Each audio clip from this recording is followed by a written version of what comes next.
وفاقی کابینہ نے حلف اٹھا لیا۔ چیئرمین سینٹ صادق سنجرانی نے حلف لیا۔ 30 وفاقی وزراء، 3 وزیر مملکت اور 3 مشیر کابینہ کا حصہ۔ نون league 12، Peoples party 9، JUI 4، MKM کے 2 ارکان شامل۔ بلوچستان عوامی پارٹی اور جمہوری وطن پارٹی کا بھی ایک وفاقی وزیر۔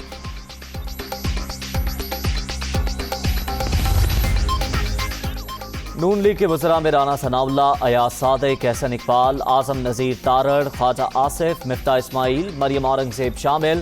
رانا تنویر، سعد رفیق، ریاض پیرزادہ، خرم دستگیر، مرتضیٰ جاوید عباسی، عائشہ غوث پاشا، امیر مقام، عبدالرحمان کانجو بھی کابینہ کا حصہ۔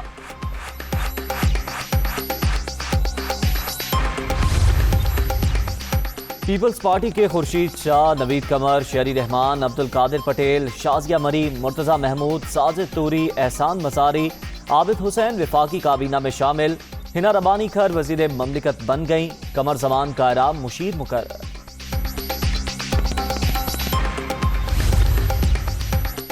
JUI کی اسد محمود، عبدالواسع، مفتی عبدالشکور، سینیٹر طلحہ محمود کی کابینہ میں شمولیت۔ MKM کے سید امین الحق اور فیصل سبزواری کو بھی وزارت مل گئی۔ طارق بشیر چیمہ، جمہوری وطن پارٹی کے شاہ زین بگٹی اور بلوچستان عوامی پارٹی کے اسرار ترین بھی وفاقی کابینہ میں ان۔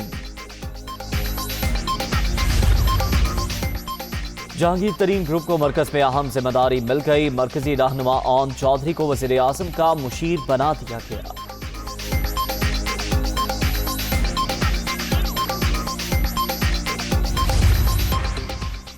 نومنتخب وزیر اعلیٰ حمزہ شہباز کے حلف اٹھانے میں رکاوٹیں۔ نون لیگ نے لاہور ہائی کورٹ میں درخواست دائر کر دی۔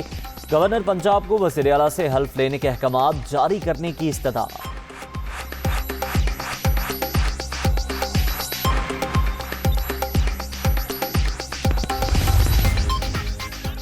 قانون کے مطابق گورنر نومنتخب وزیر اعلیٰ سے حلف لینے کے پابند۔ عمر سرفراز چیمہ نے اپنے حلف کی پاسداری نہیں کی۔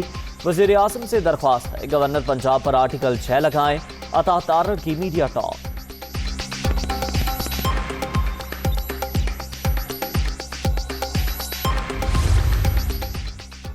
وزیر اعظم شہباز شریف سے متحدہ عرب امارات کے سفیر کی ملاقات۔ وزارت عظمیٰ کا منصب سنبھالنے پر مبارکباد۔ 2 طرفہ تعلقات کو مزید مستحکم کرنے کی خواہش کا اظہار۔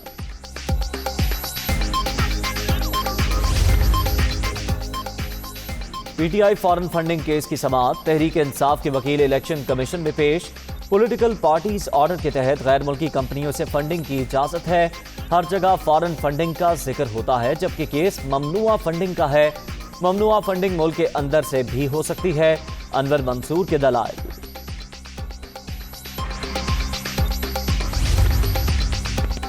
سپریم کورٹ کا حکم ہے تمام جماعتوں کے اکاؤنٹس کی تحقیقات ہوں۔ پیپلز پارٹی نے 12 اکاؤنٹس چھپائے۔ 35 کروڑ کا حساب نہیں ہے۔ صرف PTI کی نہیں، نون لیگ اور پیپلز پارٹی کے اکاؤنٹس کی بھی اسکروٹنی کی جائے۔ فاروق حبیب۔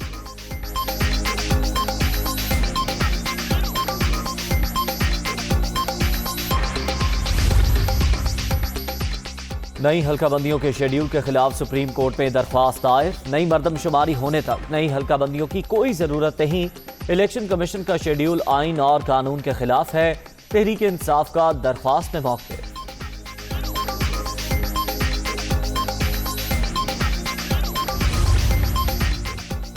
IMF اور پاکستان کے درمیان مذاکرات کا آج سے آغاز ہوگا۔ ٹیکس اور نان ٹیکس آمدن کو بڑھا کر خسارے پر قابو کرنے کا متبادل پلان دیا جائے گا۔